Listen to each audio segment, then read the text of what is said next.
I am Professor Muhammad Akhtar Siddiqui, currently teaching in Faculty of Education, Jamia Millia Islamia. Today's lecture is on unit number 1 in 501 on genesis of Indian education in pre-independence period. In this lecture, I am going to discuss with you the brief history of development of modern education in pre-independence India. Modern education in India formally starts after the passage of 1813 Charter Act by the British Parliament. Through this 1813 Charter Act, the British Parliament assigned a responsibility to the East India Company that it will work for spreading Western light and knowledge in India, and for that it will spend at least 1 lakh rupees per annum on education. It also asked East India Company that it will allow missionaries to enter into India and carry out its activities. This Charter Act is the, you can say, foundation stone of modern education in India, laid at the hands of the East India Company. And from here, modern formal education starts in India for Indian people. Now, after the start of the 1813 Charter Act in India, there was a controversy whether this money of 1 lakh rupees will be spent on indigenous system of education or on modern system of education or a combination of them, because at that point of time many indigenous elementary and higher level education institutions were already operating in India, offering their own curricula in their own institutions. East India Company wanted to understand the status of education obtained at that point of time in India, so that on that basis they could make their own plans for educational development in India. So therefore, they assigned this responsibility to one Baptist missionary known as William Adam, who conducted surveys of indigenous education in Madras in 1822, in Bombay in 1823, and thereafter, after a long gap of time, in 1835-38 in Bengal. In nutshell, the Adams report suggests that the indigenous system of education in India is decaying, it's very weak, and therefore it needs a lot of support to sustain and to be strengthened. East India Company was not, of course, interested in spending 1 lakh rupees or a part of it on strengthening the indigenous system of education. But the controversy whether it should, this responsibility is regarding indigenous education, modern education, or a combination of them, continued. In 1835, one of the employees of the East India Company was quite famous, Lord Macaulay. He submits a report interpreting the provision of the 1813 Charter Act regarding education, saying, what does it mean? He suggested that East India Company is responsible for spreading only Western science and light as a part of its responsibility through English medium, through government institutions, and this education has to be given to select Indians, not to the masses. So he gave it his own interpretation. Work started through that amount of money of 1 lakh rupees. Schools started setting up, but people were not happy that this East India Company is entirely focusing on modern education and the indigenous system of education is being completely neglected. every 20 years the Charter Act is renewed. In 1853 the Charter Act was again renewed, but at the time of renewal of the Charter Act in 1853, the British Parliament appointed a committee of parliamentarians asking them to see as to what is going on in the field of education at the hands of East India Company and submitted a report. Now, this committee's recommendations became a very strong basis of declaring a permanent education policy for India. In 1854, East India Company, based on the recommendations, submits its recommendation, that is called Wood's Dispatch. Wood being the head of the board of the East India Company, therefore, he announces the education policy, which is popularly known as Wood's Dispatch. So, this Wood's Dispatch is a landmark in the history of development of modern education in India. Many such recommendations were there which were implemented also, which were given for the first time for the strengthening and setting up of modern education system in India. For example, Wood's Dispatch said that there will be a graded education system of in modern education in India.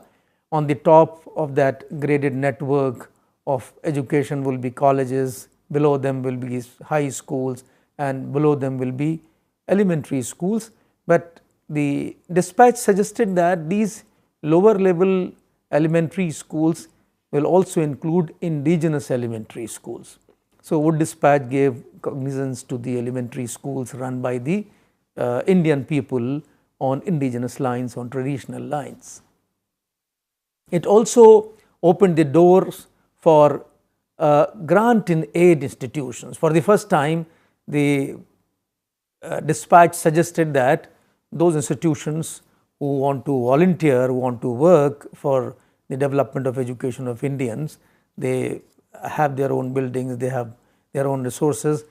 If they want, they can apply for grant in aid to the government. Government will, after satisfaction of certain conditions, will give grant in aid to these institutions and will supervise the utilization of those grants being given to these schools.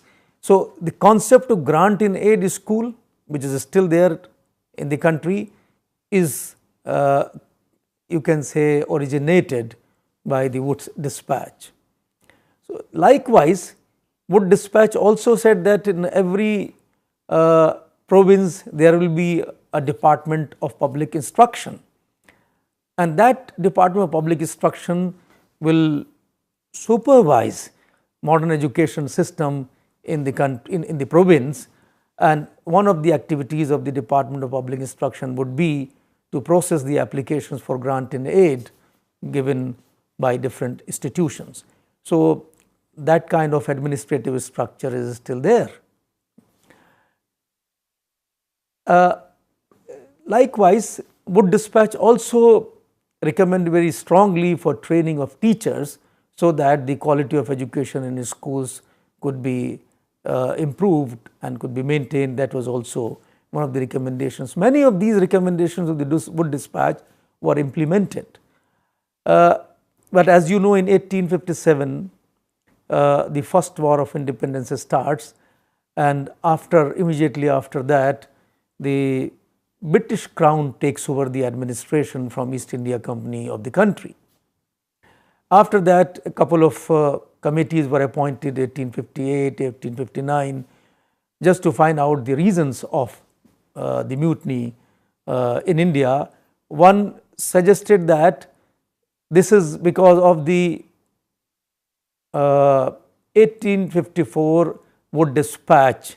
The Wood Dispatch was not sincerely implemented, therefore, there were a lot of grumble against the education system, East India Company, and the neglect of education, and therefore, there was a mutiny. The other report suggested that no, this was not because of that.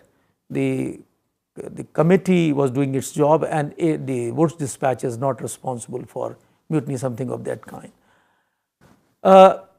After that, education started developing as recommended by Woods dispatch slowly, and Wood dispatch was a kind of policy which was being referred thereafter also for many years.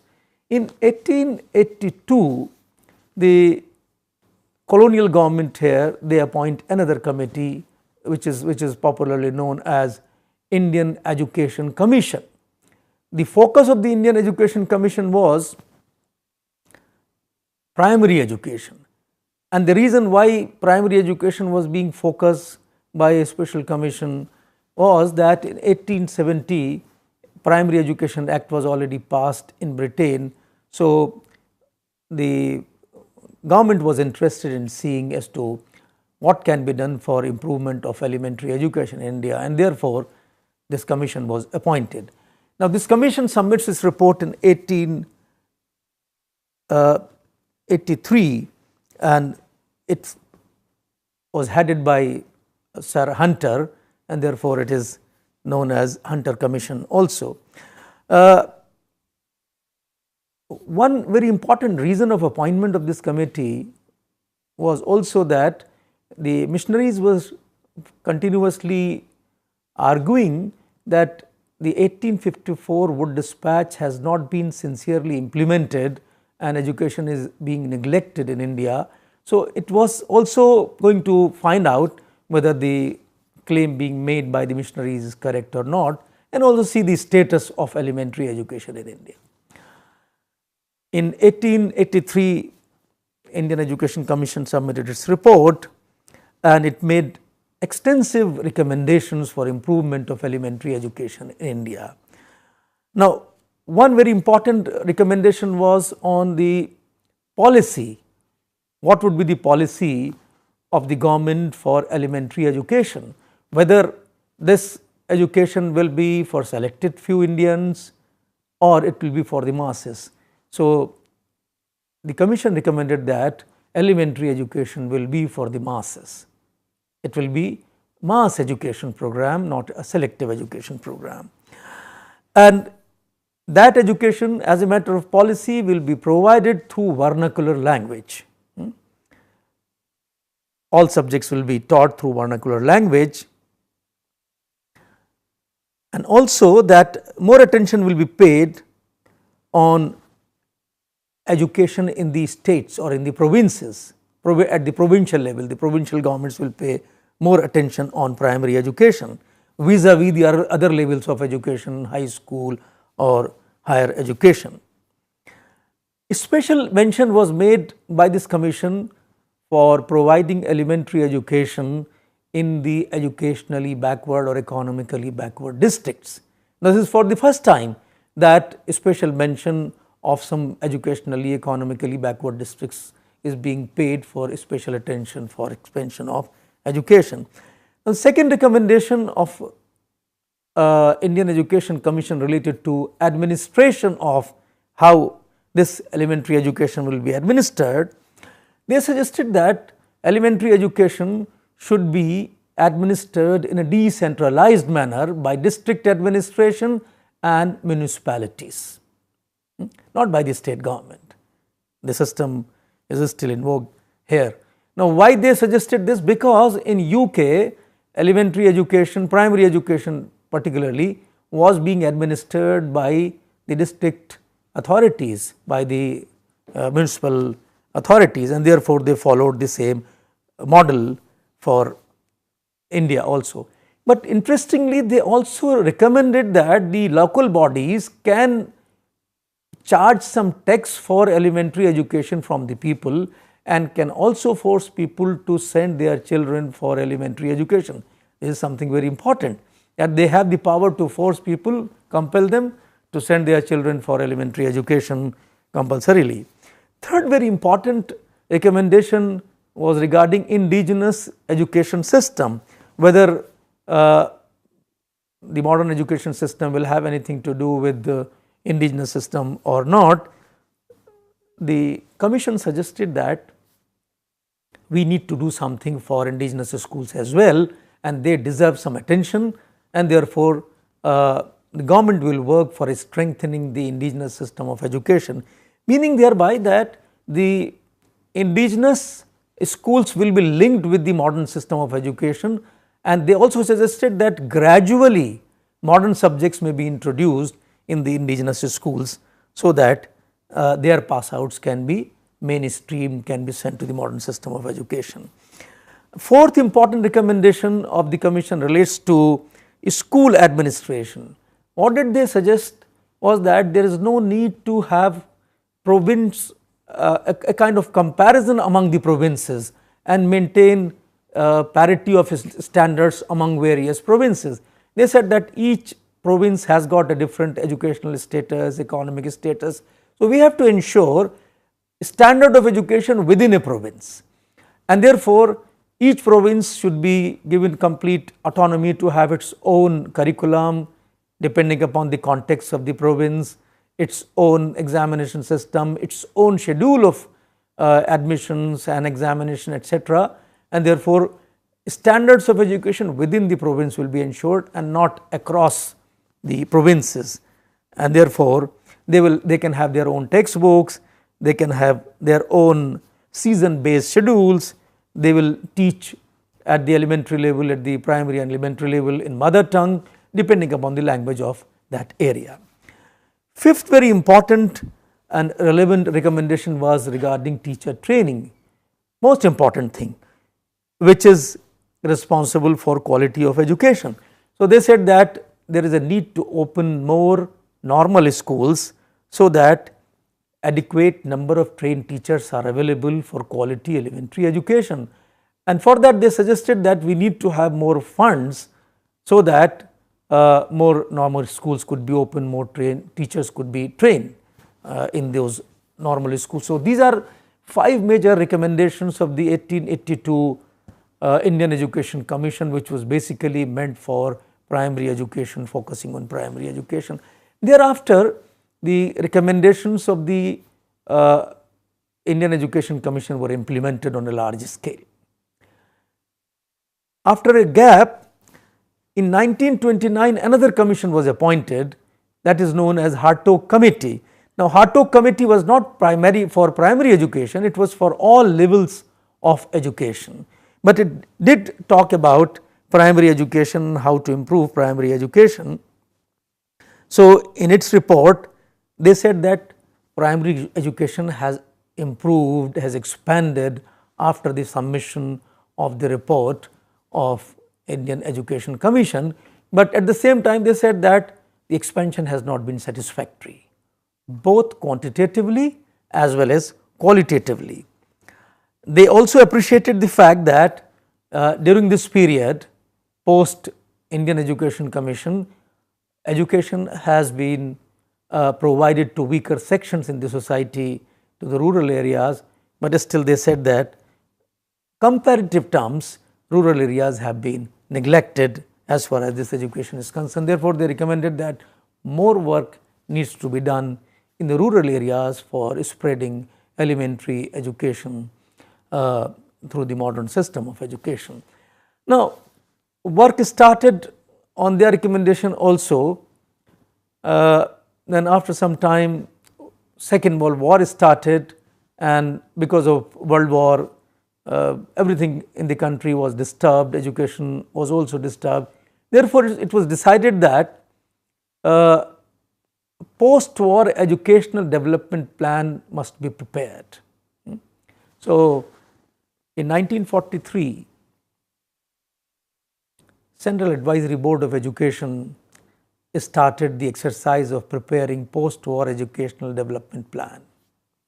That exercise was completed in 1944. In 1944,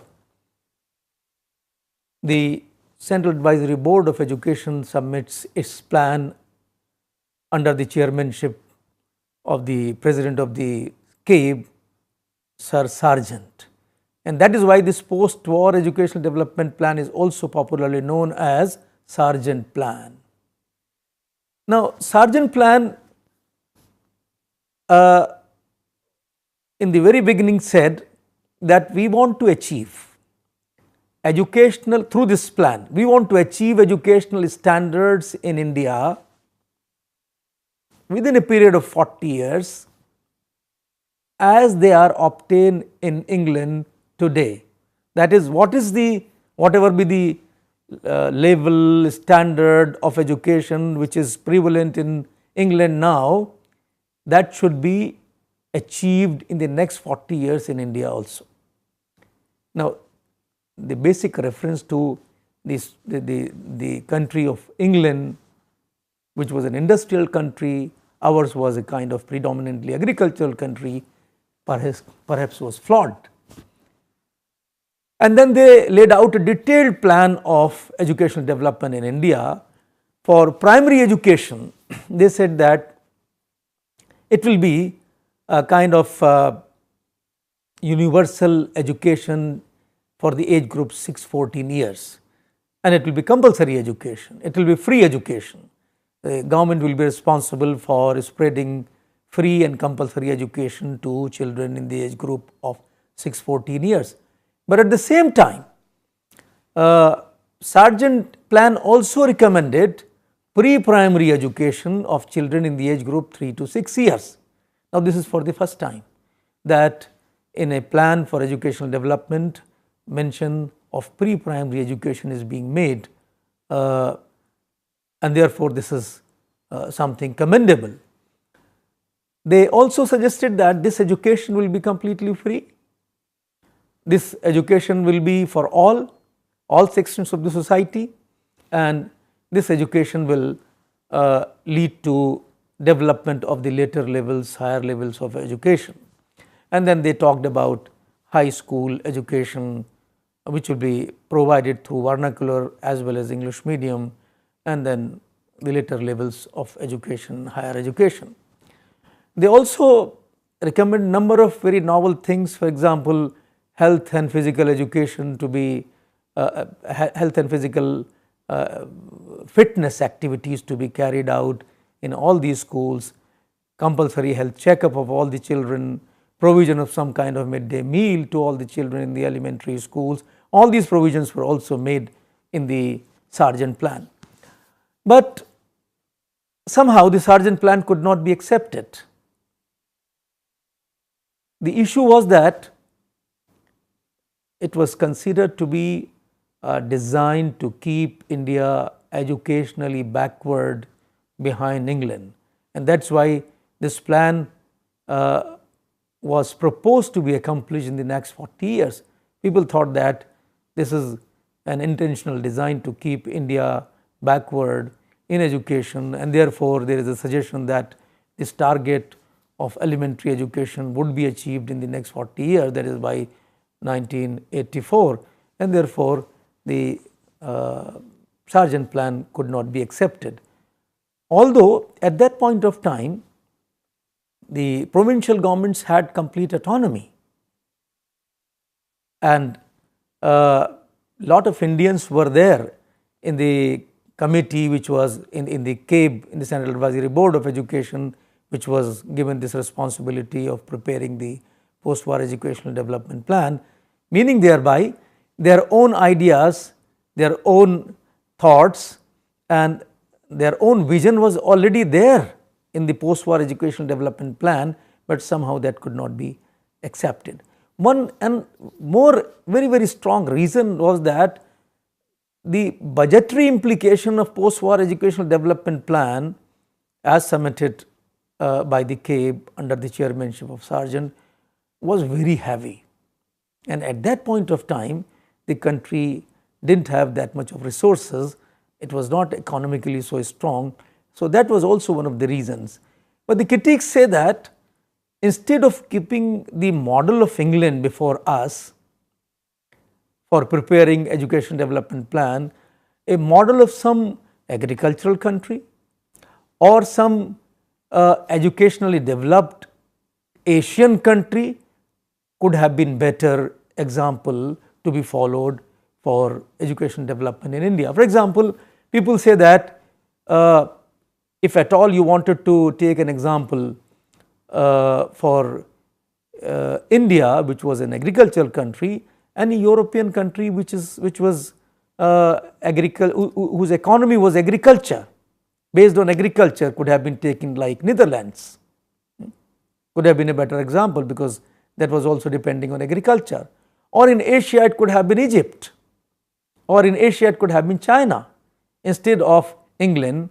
So that reference to England was not in fact suitable for preparing education development plan for a country which was predominantly agricultural.